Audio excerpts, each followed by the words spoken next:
Thank you very much. I hope everybody can hear me. So we will start with congratulating some of your organizations who got the European Heritage Award. You may know that I'm a jury member, so I've seen passing many documents with many information from different kinds of projects. So I think you really deserve congratulations to the competition. But at the same time, and that's also one of the reasons I was happy to accept the request which came from Europa Nostra, is to share with you the fact that what you are doing is basically the new trend of dealing with heritage conservation. So don't be shy, come up what you are doing, because I think you are at the forefront of what heritage is about. So I had to make some choices in the presentation. We can talk long about all of these aspects. And so I will try to deal with that, but let me first start with saying you will see this project or a picture of this project, which is HAL 5, but I choose this project image because it's about people sitting together and trying to find out what to do with the industrial heritage place. So the social aspect is something that we have been seeing very much evolving in all the applications for the European Heritage Awards, something which becomes increasingly important, and which is also increasingly acknowledged. I would like to stress a little bit on that. So maybe we can go to the next. So I would first say, give you a little bit of a framework to strengthen you a little bit in what you are doing and the endeavors that you have, which I will also come back to that last 5, which is, I will talk about it later on. And I choose basically 3 examples, Belgium, 2 of Leuven, which I thought, okay, it's just a matter of inspiration, of sharing about what is going on. But each of those examples have certain aspects of interest. The first one of the Horen in Leuven is related to the aspect of sustainability. There's also a European Heritage Awards project, as you will see. And Cultural Heritage Counts for Europe is basically a project. We'll briefly work on that because it's a project that we have been doing under the leadership of Europa Nostra, which is particularly has helped to make a complete shift about understanding cultural heritage in Europe. You can also see it in the programs. So HAL 5 is also an example, I think, of the reflection about temporary use, something which is not very common in the field of heritage, because many people think that something is like that, so it should always stay like that. And of course, that's making life very complicated. And of course, the aspect of society. And the Winter Circus in Ghent. And you will see HAL 5 is also an example, or it is also published in the European Bauhaus Compass, and I will show you the slides of it, so it gives you sort of some feedback. And then the Winter Circus in Ghent is something I took from Euronews, little movie. So we'll have 2 little movies about the projects, but I think the basic idea is to refer to, again, it's not an industrial building, very particular building existing in Ghent, and how it has been changed, something which in a certain sense is similar to the Horen in Leuven, but different. I would like to stress on that. And as you will see in the movie there is also reference to recycling crafts. All of those things have to do in one way or another, always with crafts, because it's essential. But these are the messages I would like to share with you. Okay, let's start then with the first part. I use it very often, this reference. There is a very interesting report that you can find on the website of National Trust in England, which is called Places That Make Us.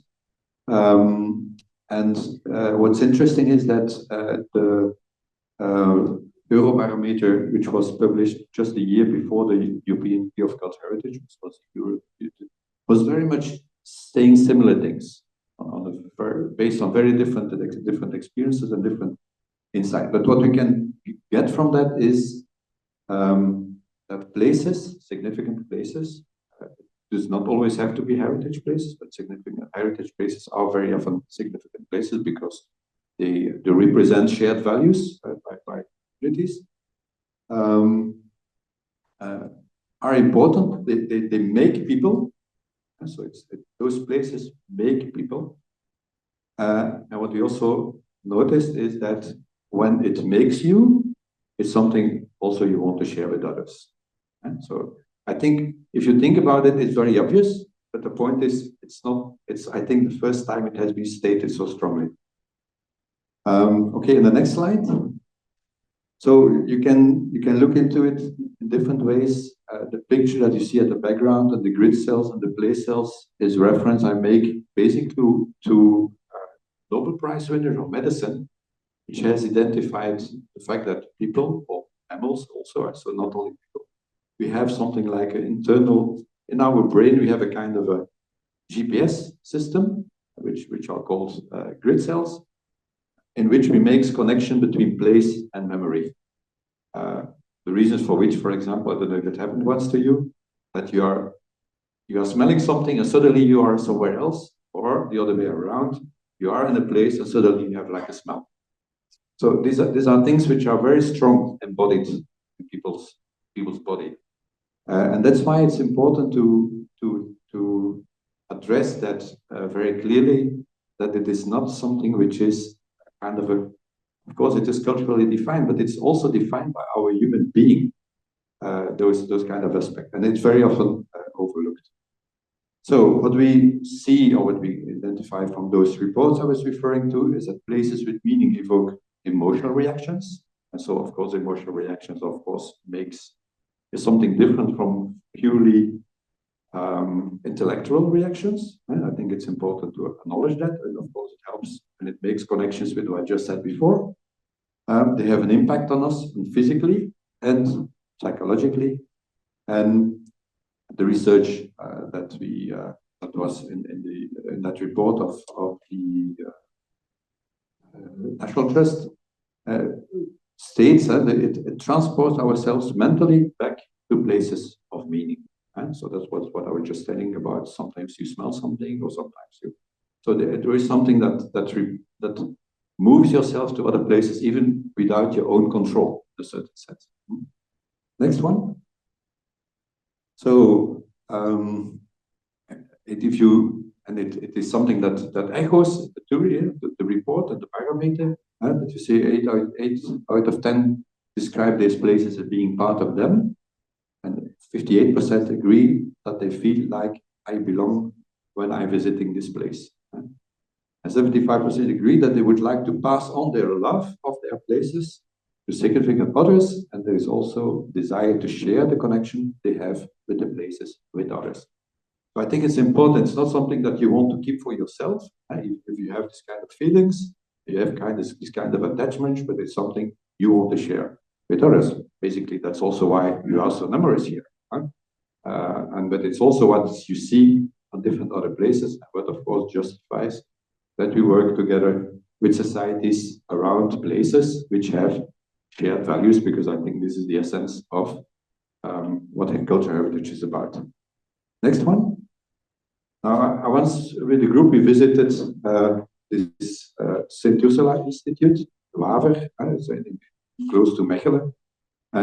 And when we had this visit, somebody explained us what does the school mean for those kids in the school? And they said, yes, but this is our Harry Potter school. So it's not just an ordinary school, it's our Harry Potter school, because we see so many things to which we feel attached to things which make it very particular, which makes it different from other schools. And we have a hole in that school because it used to be a boarding school in the 19th century, basically originally for children of diplomats, and that was the origin of the school. And so they were learning to play piano. And then you see this announcement with you, which is there. I just took a photograph in the hall, and it says, okay, you see this heavily sounds in this gallery with pianos, and you can play them and use those pianos in authentic historic frame context. So you can use them. So you see, it's many things together. Right? It's about attachment of people to places and how it makes a lot of things possible. Next one. So the Horen in Leuven, this is the way how it looks now. So the right side of the building is the old brewery of Stella Artois, which has been converted, and they made a new building side of it to extend it. And then now we should go to the movie. I don't know how you will do that. If you click on the picture, normally you will go to the movie, but maybe you have organized it differently in the. And it's a 1 minute movie, which was basically the movie from, that you have to start it somewhere, I guess, on the YouTube. Europa Nostra, when there is an award winner, every time they make a small movie which presents the essence of the book. The original 1923 brewery of the famous Stella Artois beer has now, 20 years after its closure, been lovingly restored by local cultural and creative entrepreneurs. The jury stated they have brought an abandoned building back to life with a truly imaginative use of the spaces within the well-conserved historic factory. Award winner in the category Conservation. The conversion of De Horen Brewery into a creative hub, Leuven, Belgium. So if you are in Leuven, don't hesitate, go and visit it. You can learn 100 songs on the piano. I learned Okay. just 4 chords. Let's stop somewhere. There's YouTube. Yeah. Okay. Yeah, don't click on. Just go to the next slide. Because if you click, then you will start again something. Next slide.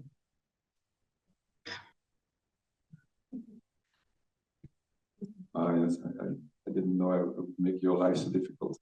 But okay, maybe it's part of the crafts of the 21st century. No, stop it. You can stop that one. Yeah.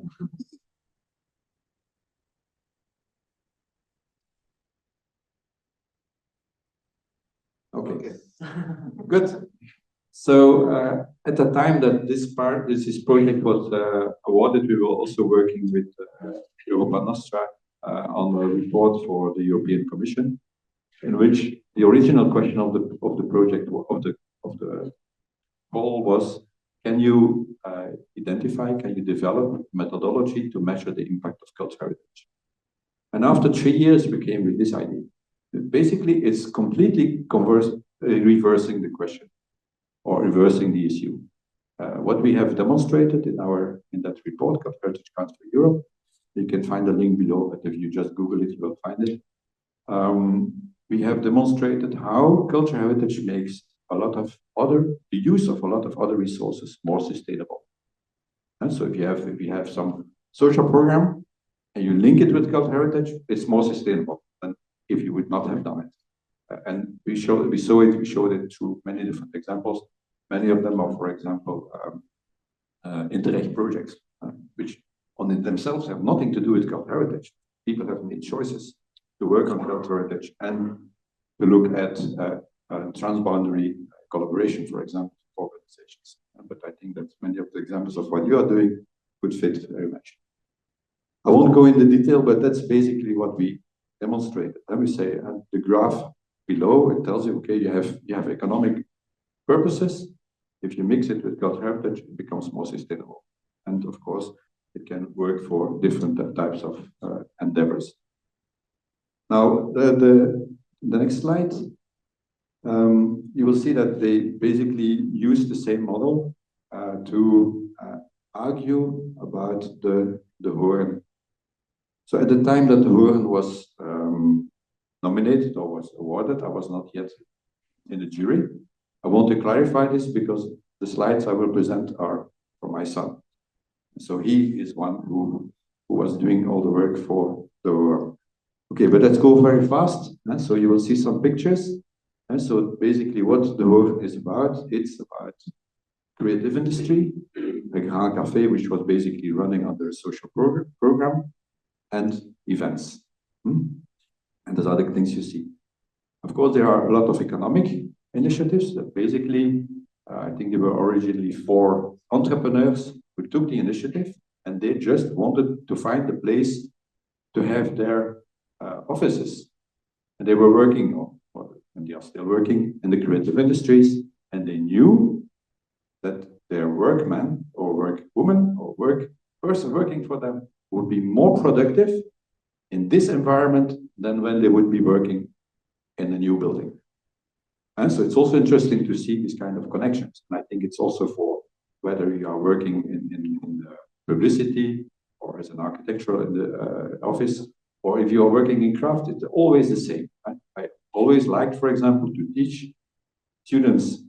We have one of our students here, former student of our Master in Conservation of Environmental Sites in the Castle of Arenberg, and I prefer that much more than doing that in a new building, because you teach about it, you are feeling part of it.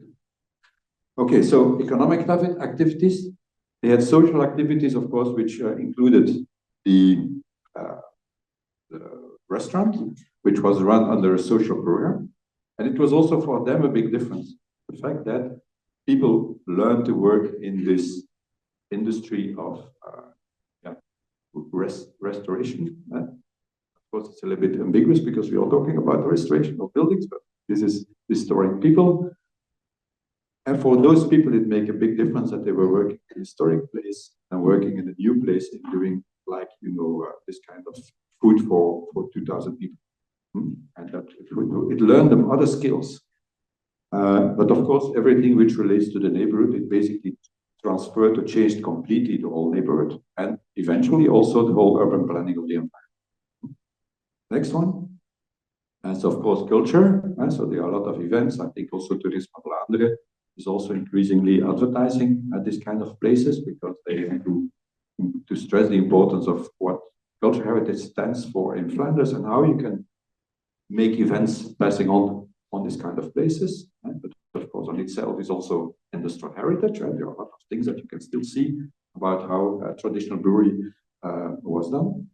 And the last one is the environment, because also there they used the specificities of the building to adapt to more sustainable way of cooling of the building. And so they had also a separate grant from Europe to experiment with that, but basically they use, in the summertime, for example, they use the concrete, the heavy concrete structure to accumulate coolness in the night to be able to cool the building during the days without having to put air conditioning systems. And so they looked into the particularities of that building to adapt in such a way that they could profit and also reduce the impact of the environment. Basically, many historic buildings are very much adapted to reduce the impact on the environment. We have forgotten it in architecture, I think. Okay, next slide. Okay, then L5. And so I also wanted to use this movie because it's something that you can trace back. I also make reference to the New European Bauhaus Compass because it's something that you can find online. And so you can find this information back. And I also noticed that later on there will be a presentation of the New European Bauhaus. So I think it's very logical to make this kind of connections. So what is particularly in the case, I can try to summarize it, but you can read it if you're more interested, is the fact that this was an abundant place, industrial heritage place. It was a historic protected place. The city of Leuven had made a project for the restoration of the building, and they knew it will take them at least 5 years before they would have subsidies to start the works. And the local neighborhood decided, they came to the city because the first work they did is they made what they call Central Park, and in this area where they opened the park for the neighborhood. And so there people started to find each other. Can't we do something with that building?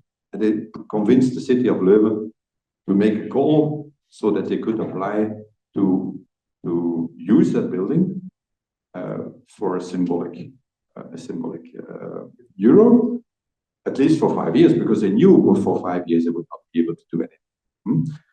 And so there was a competition, they won the competition, and there are a lot of activities going on And so the city decided, okay, we will make sure that the roofs are not leaking, but we won't spend any more euro to it.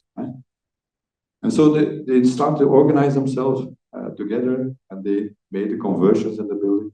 And just to give you a little story, is, for example, I think you know Triodos Bank. So they had agreements with Triodos Bank saying, okay, we can have a loan of 300,000 euros. And Triodos said, okay, fine, we will match what you have received from crowdfunding. And they didn't need the 300,000 euros of Triodos. What I want to say is that a lot of people got convinced and worked together to make that work. After 5 years of activities, you can see there is a social supermarket. There is a pizza maker. Sometimes the first pizza maker was there. He started his company there, but then he moved to the city, and then another came. And so it's a kind of a breeding place for many. And so there was a coffee burner. I think coffee burner has get out. Also moved to another place. Another function came there, and there is an event hall. So a lot of. But I invite you to go to Leuven on a nice day when it's sunny. It's amazing how this is alive. This place, it has really changed the complete area. For you see the process, and they have been working together to find out what to do, how to do it. And so it's really bottom-up initiative. Next one. It's matching many different ambitions, which the European Bauhaus stands for. So the integration aspects, the regeneration, the transformation, the next one. And the participatory process, the engagement, of course, the city of Leuven gave them this. And the transdisciplinary approach, because it was really looking at very different disciplines to make this kind of activities work. So after 5 years, they were break-even as a non-for-profit organization, and the city still not decided to do the restoration works. And there it's important to think about temporary use, because the city realized that their original project was maybe not the best one. And temporary use is exactly the way how you can find out how things work for society and how work. Architects cannot invent this kind of things. They can be brilliant. I'm not discussing this, but the fact is that you don't know this complex dynamics of the physics and the social, the environmental aspects. You can't predict this kind of things. And temporary use is a very good way of working together to find out how it is. The other thing that I'm very often arguing is your temporary use is like renting a house. So when you rent a house, the owner wants to have it back in the same state as it was before. So basically, if you think about it, thinking in terms of temporary use is very much in line with the principles of conservation that have even the Venice Charter, because it says you have to be respectful. You should not change it if it's not necessary. And you know that you will have to transfer to next generation or transfer to somebody else. So there's nothing wrong with thinking in temporary use, even if it is a church, if you decide to use it as a church for 50 years. But the point is, it's a mental aspect. Okay, so this was about this case, and then let's move on. And then here again, I have just a little movie which I collected from Euronews. But I think it's a little bit longer, so I'll read a little. Can you start?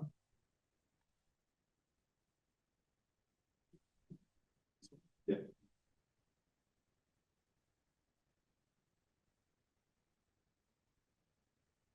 Go back.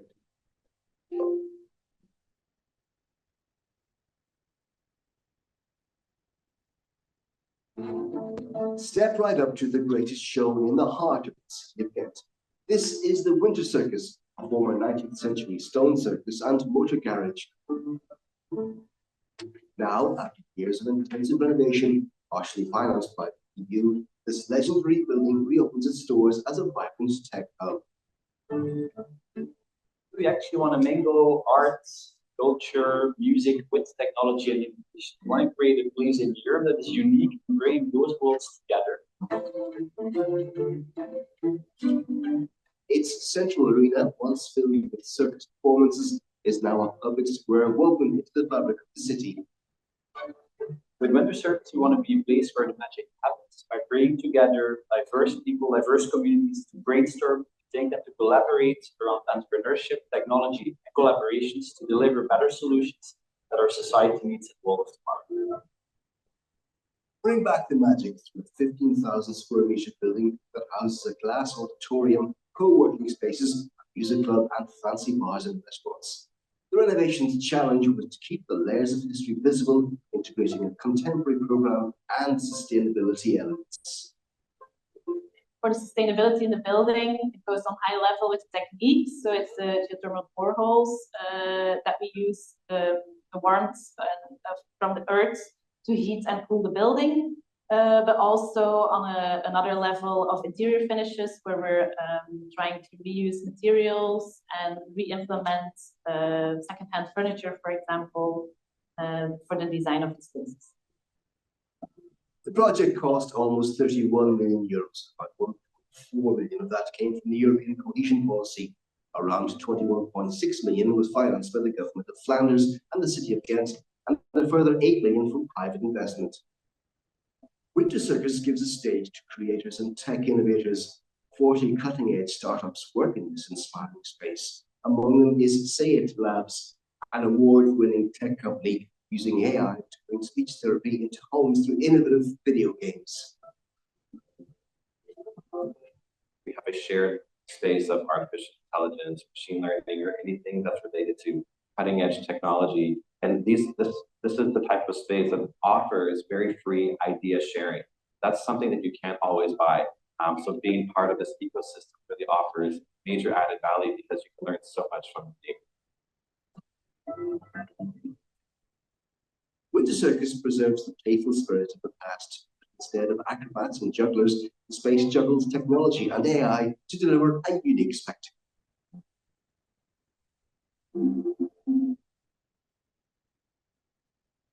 Okay, so this sounds like, what are we doing with this? What is crafts doing with this? But I think we cannot imagine this without crafts. All of this, because of course it's not exactly what you will be trying to share. But the only way that you can really make this kind of things work is that you have craft people, that you have enough people who are able to know the traditional skills and who can use these traditional skills also to repair, maintain, and improve those kind of spaces. So it's not only about cutting edge, so I'm always a little bit nervous, and they are talking about cutting edge, and they don't realize that many of the things in heritage is cutting edge as well. The only thing is it's cutting edge for centuries. So sometimes we think that the cutting edge is what is coming for the future, but I think it's cutting edge for many, many years. And I wanted to stress that because I think if I refer to the projects that you have been winning and the other projects I see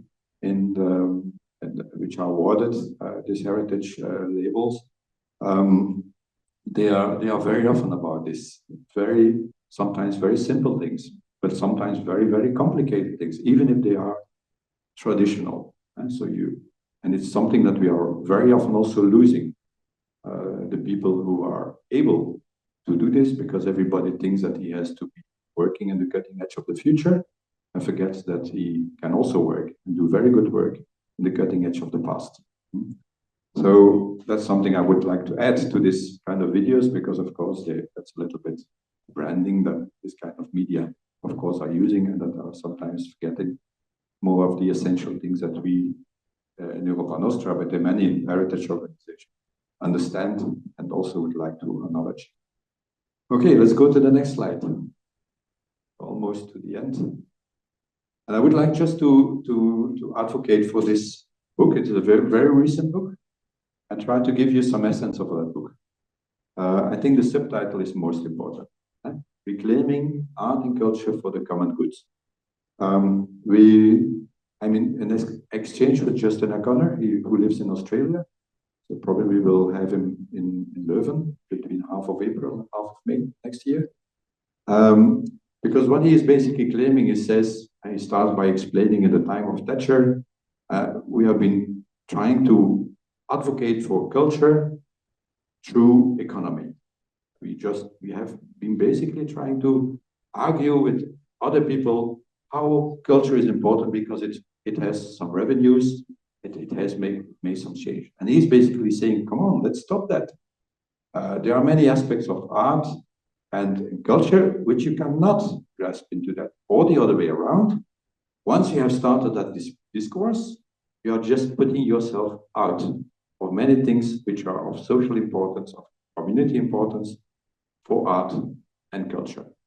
That's the basic essence of it. And so I don't know, many of you know the aspect of gentrification. We use it very often in cities. But in fact, to give another image, he is talking about the gentrification of culture, which is something different, which is much more enhancing, which is has much more impact. And it's very interesting that very recently there is this state of culture which came out from I can't really see the organization anymore. Yes, Culture Action Europe, which echoes many of those different of those aspects. So what I'm basically arguing for here is that, and that's what I come back to my introduction, is exactly what you are doing is supported by this. And you are probably an inspiration to this criticism, for which I think you have to really show what you are doing. I think, of course, that's what European projects are for. It's an exchange program. And so be proud that, in a certain sense, you are contributing to that shift, which is required, because I think it's the only way we'll also be able to change the mentality of many people who nowadays have the yellow jackets, or many of the people of the right-wing parties are basically feeling themselves excluded. And the exclusion is due to that. And that's exactly what is criticized. And that's the role of what you are doing and what is happening in the field of cultural heritage is basically a role for better democracy. That's what I very much believe, and I think we have many support for that. So it's not only my belief. Okay, let's come to the conclusions. So I just made a few conclusions. People and communities need cultural heritage to orient themselves in life. The orientation is not only in space, it's also an orientation in history. Right? So what is coming from the past, what is the future, what's today, what happened in the past. Right? Cultural heritage makes many efforts that people, communities, and authorities do more sustainable. Efforts can be driven by economic, social, environmental, or cultural desires. Right? Cultural heritage, and so I refer to the Cultural Heritage Council Europe. Cultural heritage buildings are served when we understand that they are sequential, temporary use. It may lead to more respectful tenants and facilitate co-creation. Example of Halvev, which is basically telling us, okay, also architects, professionals have to understand that cultural heritage is about temporality, and that's the only way that you really can understand how to transfer it, to pass a message. Communities' energy, commitment, and co-ownership improve preservation of cultural heritage, and also its resilience. Because even from the perspective, I was managing a UNESCO chair on preventive conservation for many years, which was advocating for maintenance. Good maintenance only works with good crafts, good craftspeople. If you don't have it, it doesn't work. And so resilience, like good craftsmanship, is a very important element in resilience. Cultural heritage preservation can profit from maintenance involving crafts, and so contribute to circularity. And so that's also an important element that we can reuse. I think there was a very short statement in the case of the Winter Circus of Ghent, where the interior architect is referring to the reuse of material and looking for reuse of materials and trying to use them as much as possible. And culture is a public good to be claimed back by communities. Maybe the answer to improving democracy. And I thank you.